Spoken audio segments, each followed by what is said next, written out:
So, Mom, what's the big surprise? Why are we sitting here like blind Lone Rangers? Yeah. Why can I still hear you with this mask on? KBYP to show you a book. Remember these? Martin Ullman on lightning and expert text. There's a fantasy that somehow hams are going to ground their antennas and prevent that from damaging their antenna system or their radio. And they're simply out of their minds. This book says that the potentials or voltages that lead to this are on the order of billions of volts. And the currents are upwards of several or tens of millions of ampere. That downgoing column is several meters in diameter. Just that little branch streamer, which you can barely see, is enough to burn a hole in your house and blow your radio all over the ham shack. What happens before that is this. Cloud leader, pre-strike, before the strike coming down. And where the grounding insanity blows up our radios without ever seeing a lightning discharge. And this is what happened with the ham that admitted there was nothing connected to his radio except a ground wire, and his radio was destroyed. Didn't hear any lightning, any thunder, didn't see any lightning, just, radio got blown up. This is why. This is on my video, Why to Never Ground Ham Equipment, with showing the comment left by the ham about the only thing connected to the radio was a ground wire, and it destroyed his radio. Here, I'm going to explain to you why with some numbers from this book. What happens is that lightning can be initiated by this downward leader, which is not the strike yet, and very high potentials coming up because the equipment or the antenna or the tower were grounded. Now, it's impossible to put up a tower without being grounded. It's against electrical code to put a tower on a concrete block and not ground it. The tower has to be grounded. Our antennas don't. The energy going up is called the return stroke. I'm going to show you some facts and some numbers from a textbook published by experts and not by ARRL. Page 84 of our book introduces the idea of return stroke. It comes up from the ground. It's fairly slow, order of tens and hundreds of microseconds, 20 and 160 microseconds. That's very low, very long time, low frequency. Down here mentions calculations of corona current. Earlier in the book, one way to measure energy charge in a cloud is to put a pointed stake up from the ground. That results in a current flow through the stake known as corona discharge. Calculations of corona current in context of return stroke are made by Pierce, etc. Peak currents on the order of 1,000 amp for durations of milliseconds. Goodbye ground wire, goodbye antenna, goodbye radio, goodbye coax. Here's a table of peak lightning currents measured associated with the Empire State Building. Range of current from 1,000 amp to 218,000 amp, and the building is so tall they say there's a continuous current, not just a sudden discharge. These are the magnitudes of charges coming down. If you think you're going to hide from that, you've lost your mind. On page 133, before the gross discharge, charge transferred by continuing current flashes initiated by downward moving negative charge leaders. Leader means it leads the big discharge. Continuing currents were on the order of 100 to 300 amp. Okay, the RF current in your 50 ohm transmitter at 100 watts is about 2.5 amp. By radio, discharges initiated by upward moving leaders.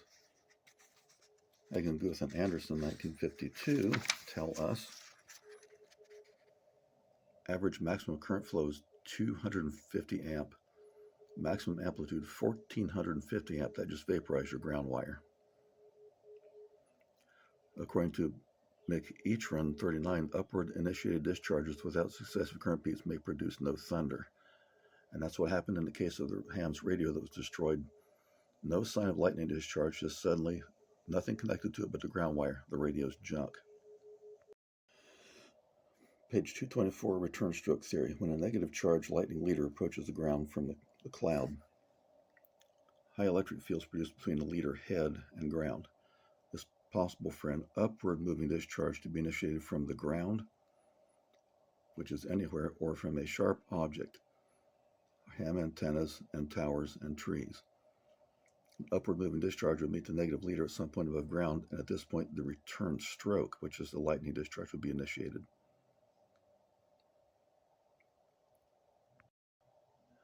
In 1947, photographs show that the upward moving discharges spanned 15 meters to 30 meters. That's way higher than our antennas.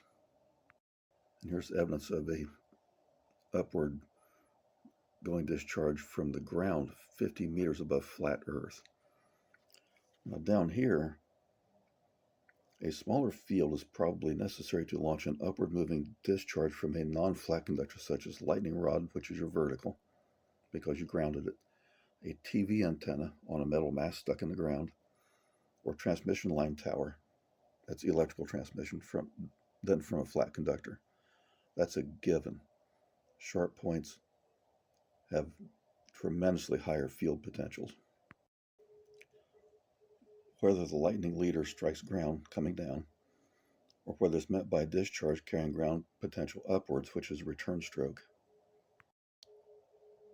The negatively charged leader tip may have a potential on the order of 10 to the 7 to 10 to the 8 volts. That's upwards of 1 billion volts. It's short-circuited when it reaches that upcoming energy.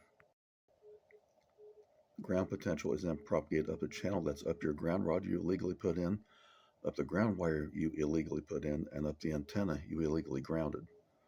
When that happens, it's going to couple potential across the coax into the radio, into the front end of your radio, which in contrast to 10 to the 7 or 10 to the 8 volts, is designed to reproduce signals on the order of 10 to the minus 6 volts. So the difference is about roughly 10 to the 15 volts. It's insanity. Here on page 226, to put it crudely, with some uncertainty, the return stroke current is theorized to exceed 10 million amp. You think your Mickey Mouse ground rod and number 6 ground wire have a chance? Forget about it.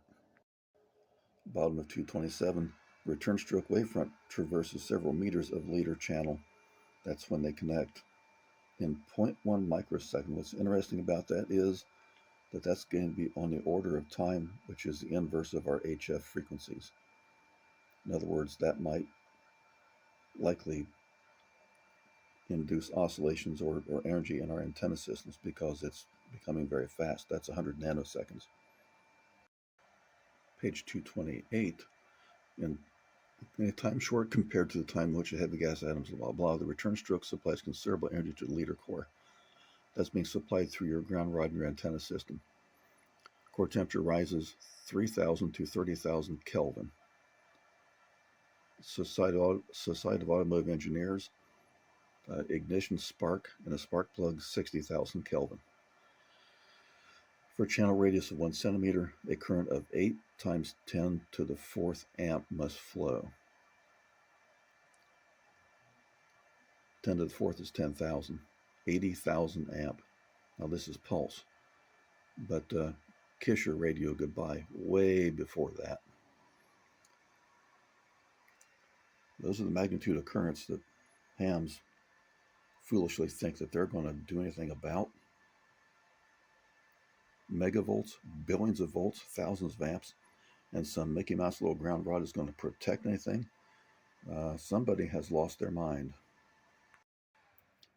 And it doesn't take a direct strike to initiate these kind of currents. There's a discharge to the ground. Here's your antenna. you've grounded it. There's field energy traveling. That's with regard to this space up here. They're tied together, common on the ground. That makes a beautiful field coupling right in your antenna system. And goodbye radio. So if you haven't seen all my NEC and lightning videos, especially video 7 where I show you how to run coax through steel tubing as a suppressor,